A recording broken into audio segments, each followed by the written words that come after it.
Bismillahirrahmanirrahim. Assalamu alaikum students. How are you all 6th class? I hope you all will be healthy. So today 6th class we are going to start your first chapter of social studies, and the topic is civilization and empires of South Asia. So do you know what is civilization, what is empire, and what is South Asia? So let me tell you. Civilization is the society, culture, and way of life of a particular area. An empire means a group of countries under a single authority, and South Asia is the southern part of continent Asia. So let's start our reading from page number 1. As in this chapter we will see the location of different countries of South Asia, and at the same time we will learn who ruled over South Asia in different periods of time.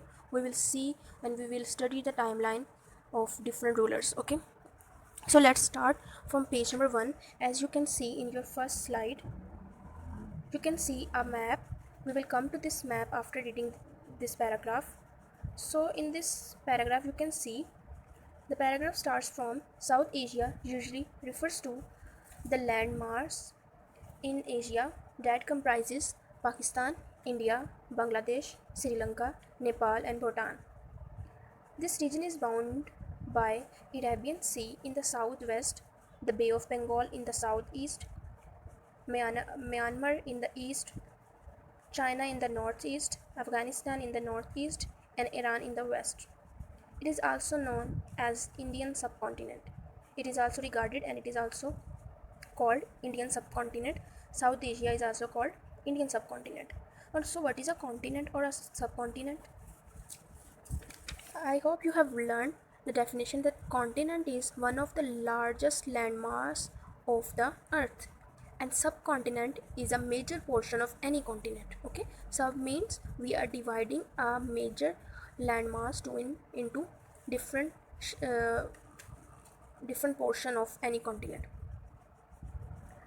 So you can also see the last line. A subcontinent is a distinctive mass of land that constitute a large part of any continent. Okay, it is the large part of any continent. We have 7 continents and the subcontinent is a large part of any continent.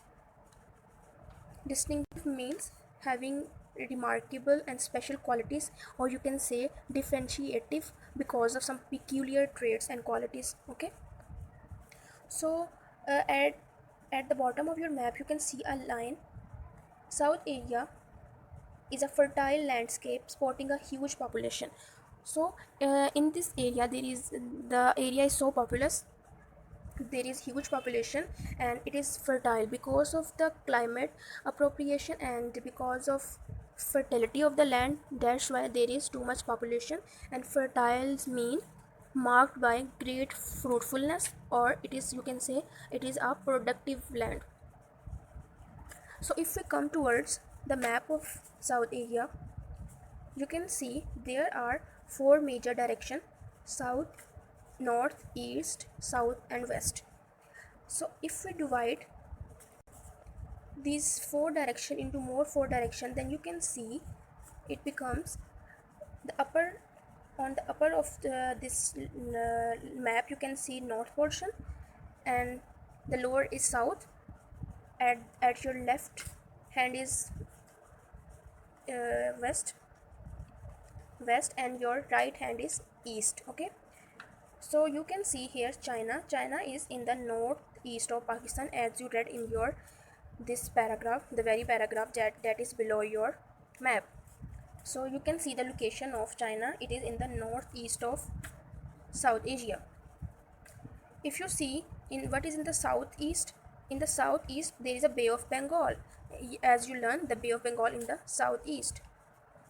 And if you see here southwest, you can see Arabian Sea, as we learned here that this region is bounded by Arabian Sea in the southwest. So this very portion is the portion of southwest.